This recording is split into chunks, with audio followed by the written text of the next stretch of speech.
السلام علیکم ورحمۃ اللہ وبرکاتہ دوستو، امید کرتا ہوں کہ آپ سب بالکل ٹھیک ٹھاک اور خیریت سے ہوں گے۔ میری طرف سے میرے تمام دوست احباب کو عید مبارک، اور دعا ہے کہ اللہ پاک جو بھی حضرات قربانی کر رہے ہیں ان کے لیے یہ عید باعث سے بخشش بنے۔ جو بھی وہ قربانی کر رہے ہیں اللہ پاک اس کو قبول و منظور فرمائے۔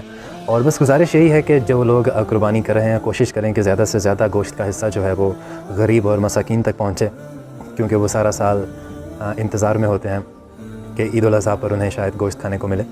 پہلے اپنے گرد و نواح میں دیکھنا چاہیے کہ کون کون اس کا مستحق ہے، وہاں تک گوشت پہنچانا چاہیے، اور شاپر کے بدلے شاپر ایکسچینج نہ کریں۔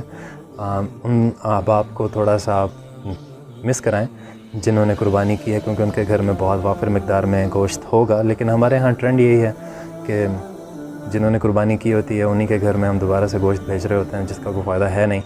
تو قربانی کا اصل حقدار جو ہے وہ غریب اور مساکین ہے۔